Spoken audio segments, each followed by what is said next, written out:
Welcome knights to another battle for Mount Blade Bannerlord. If you enjoy large multiplayer medieval warfare, then this is the video for you. We've got over 500 players on the battlefield today.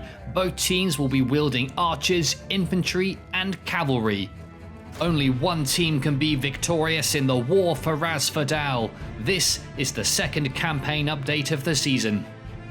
In the last episode, we witnessed a skirmish at Harren Run between the Iberian crowns and the Vesmar Dominion.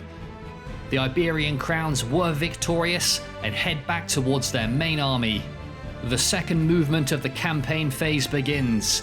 The Iberian crowns decide to continue their journey towards Harren, where they'll be able to gather precious supplies from the coastline. Capturing this territory will grant them an additional 10 archers in future battles. Let's head south and check out the Vesmar Dominion. They're also continuing their trek to the west towards the town of Tharg. They're only able to make it halfway in this turn.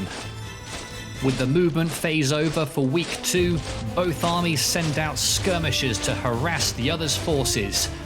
This week's point of contention will be Daradal Crossing.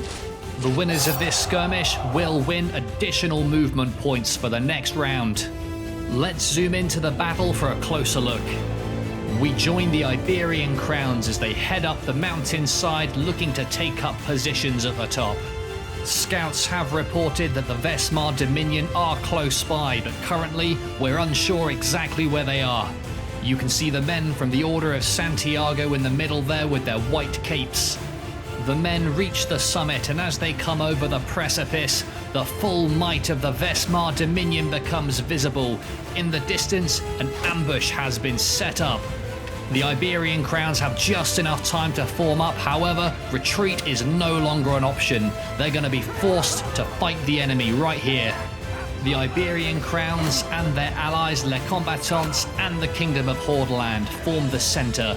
The plan is to form a defensive line and let their allies skirt around the edges for a nice flanking manoeuvre.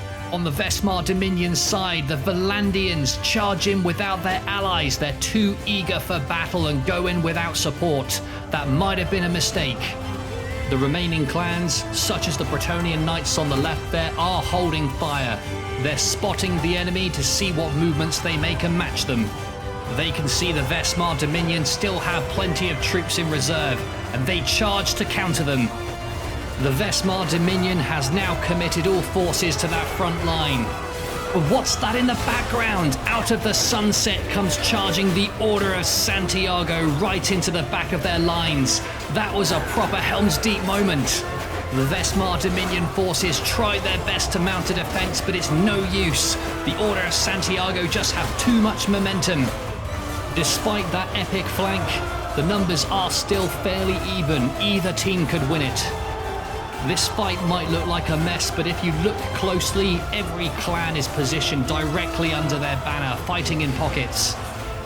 Each clan does have a commander, and the infantry within will be following their orders. At this stage in the battle, both teams just have to rack up as many kills as they possibly can. For now, let's just enjoy the ambience of the battle.